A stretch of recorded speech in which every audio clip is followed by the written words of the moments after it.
represent the values that you stand for. Click the link below for God, Family, and Guns merchandise.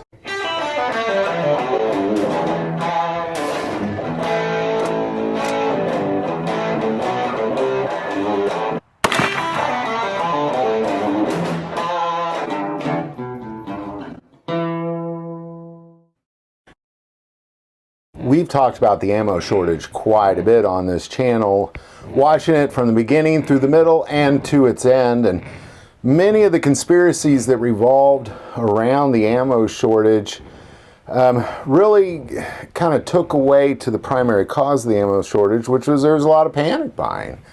There was several millions of new gun owners all needing to buy ammo for their new guns, and then there were several current gun owners who went out and bought more guns and then needed ammo for those guns.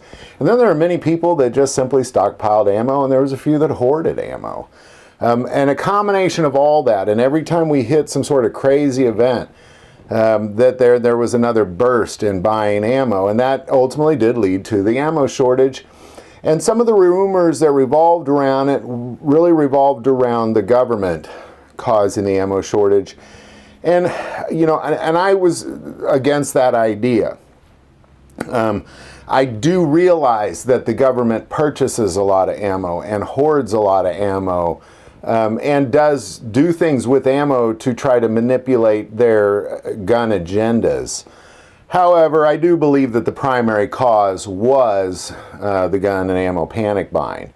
Now, with that being said, what we've seen recently is that, you know, I've kind of said it, for the most part, the ammo shortage is over. You know, yeah, you're not getting the prices you want necessarily, and, you know, you won't always find those Wildcat cartridges or deer ammo as abundant as it used to be, but it's still findable. And if you have the primary, like NATO cartridges, 9mm or 223, or, I mean, 5.56, you're going to find that. You don't have any problem finding that stuff.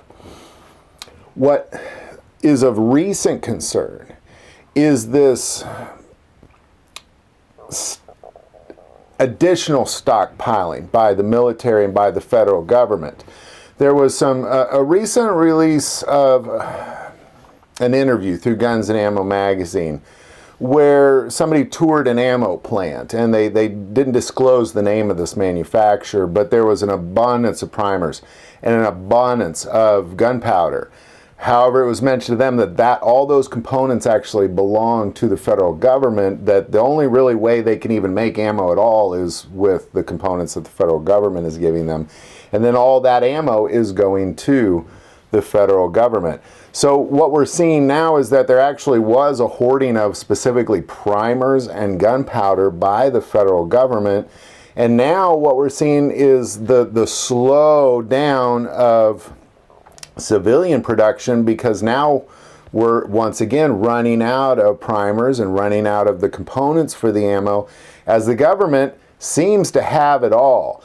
And in addition to that, there's, you know, tens and tens, if not hundreds of millions of rounds being sent to Europe right now because of what's going on in Ukraine. So I make this video because I'm kind of going to make a prediction that it seems like we may be, as long as there's not some sort of a panic buying moment, we may be entering into another ammo shortage, this time because of the federal government. And I'm going to do another video in the near future kind of giving the details of what it is the federal government has done by hoarding these primers and hoarding this gunpowder. And now, you know, not only are they having their ammo made at like Lake City and the federal government plants, but they're also having their ammo made in these civilian plants. And the only way the civilian plants, many of them right now, can function is off of government components. So just want to give you a heads up if you haven't stocked up. I feel pretty stocked up. You know, if anybody went out and if there was some panic buying, I would not be involved in that, and I hope you aren't either. But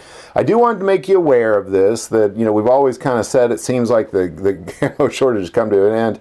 As long as there's not some sort of a strange event, there seems to be, you know, between the wars and the rumors of wars and this apparent government hoarding of primers, we may be watching another ammo shortage sooner than we would like to think. So love to hear any insight that you have on that. Put it below.